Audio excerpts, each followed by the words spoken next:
पहले तो आप लोगों ने यहाँ पहुंचने पर जवान का मान दिया, उसका सभी करने की गहरी धन्यवाद करते हैं, आभार व्यक्त करते हैं। बुजुर्गों,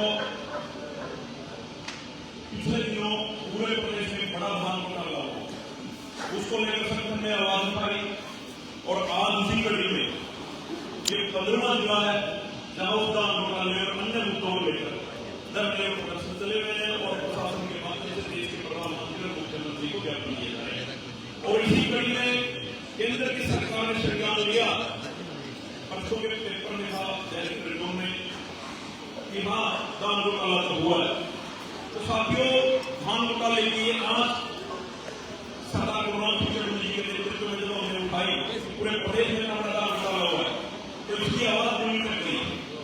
लेकिन इस तरह से ने कहा और हमारे बुजुर्ग कह रहे हैं कि 22-23-25 का मुआवजे के लिए 6-7 महीने से यहाँ पर धरने पर बैठे हैं। बैठने से कुछ नहीं होता, अब जरूर है सड़क पर निकल रहे हैं, जरूर है सड़क पर लड़ने की और सड़क में लड़ने की।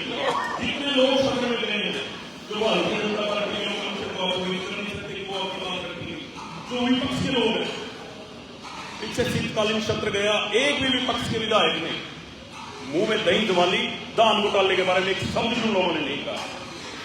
अब जो ताजा मामला प्रदेश में चला है कि 100 रुपए सम्मान पत्र चौधरी देवीलाल जी ने दिया था और वो सम्मान के ऊपर कोई शर्तें नहीं थी।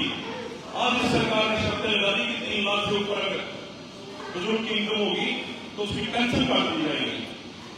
यहां पर बहुत से बुजुर्ग बैठे हैं, मेरे जैसा जो खेती करता है, मैं खेती करता हूं, मेरा साथी खेती करता है, उनको सबको पता है कि जमीन अगर बुजुर्ग के नाम है तो उसी के नाम से चलेगा। बुजुर्गों को मात्र 3000 रुपए पेंशन मिलती है, इनके खाते में पैसे आ गए, चाहे वो तोड़े गए हो, चाहे वो बादल गए हो, चाहे वो धी गए हो, चाहे गेहूं गए हो, तो अगले नाम निकलवा देते हैं। तो इस शर्त पे बुजुर्गों की पेंशन मुख्यमंत्री ने काटी और टीके से 3-4 दिन पहले कंट्रोल में आया हुआ था, पत्रकारों ने दूसरा की पेंशन देखी, उन्हें किसी एक बुजुर्ग की नहीं मिली। 3-4-5 दिन पहले काम रहा था, पूरे प्रदेश में 72,000 पेंशन बुजुर्गों की काट दी गई। धान घोटाला, अब ये पेंशन में जो घोटाला है वो पेंशन घोटाला है। मनरेगा के साथी यहाँ बैठे होंगे, मनरेगा का नाम बदल दिया, मनरेगा पर ऐसी शर्तें रख दी कि 125 से काम की बात कर रहे हैं, काम तो 15 दिन नहीं मिलेगा। दूसरा, जो वो आप क्षेत्र में लोग हैं, मुआवजे की बात कर रहे हैं, मुझे तो बड़ी हैरानी हुई, 22 रुपये और 23 रुपये और फंसी डाली। तो अगर आप ये सोच रहे हैं, कोई भी बात का बुरा मत मानना, सबके लड़ने के तरीके अलग अलग हो सकते हैं। बहुत से साथी बैठे हैं, बहुत से धर्मों में विश्वास रखते हैं, लेकिन हमारा संगठन और हमारा नेता कहता है कि चलो जब तक इनके दरवाजे नहीं गिरेंगे, जब तक इनको सड़कों पर निकलने तक आराम नहीं करेंगे, तब तक आप ये मान के चलो कि 13 महीने की तरह तेरा नहीं पड़ेगा। तो मैं ज्यादा बात न करते हुए 23 मार्च को एक रैली, एक किसान महापंचायत कर रहे हैं।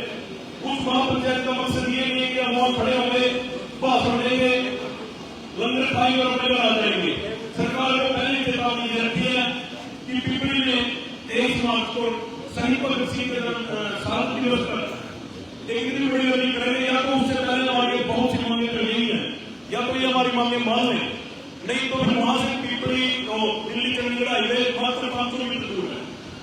और पहले जब सरकार से बात करवाई तो हाईवे काम करके मोबाइल 28 घंटे आप लोगों के सहयोग समर्थन से 28 घंटे सड़कें जाम रखी, ये सरकार सड़क रोकने वाला है। तो बुजुर्गों को साथियों में यहाँ बैठे बुजुर्गों को एक बात के लिए आश्वस्त करता हूँ, अभी आपकी पेंशन कट गई है और बुजुर्गों में बहुत निराशा है। आप लोगों को एक बात का आश्वासन देकर जाते हैं, 23 मार्च तक एक बुजुर्ग की पेंशन सरकार बहाल करने का काम करेगी। मैं लिख के देने के लिए यहाँ बता रहा हूँ, 100% आप लोगों को मिलना होगा। सरकार की ऐसी कोई भी ताकत नहीं है जो आपका सम्मान पत्र चौधरी देवीलाल जी पर चलाया गया और पिछले लगभग 45 साल से जो कर रहा है उसको करने का काम करेगा तो सरकार की क्लीन स्टेट बना देंगे। पहला मुद्दा ही प्रदेश में अगर कोई है, सबसे पहले बुजुर्गों की बुढ़ापा पेंशन बहाल करो, उसके बाद कोई सरकार से बात करें। अगले मुद्दों पर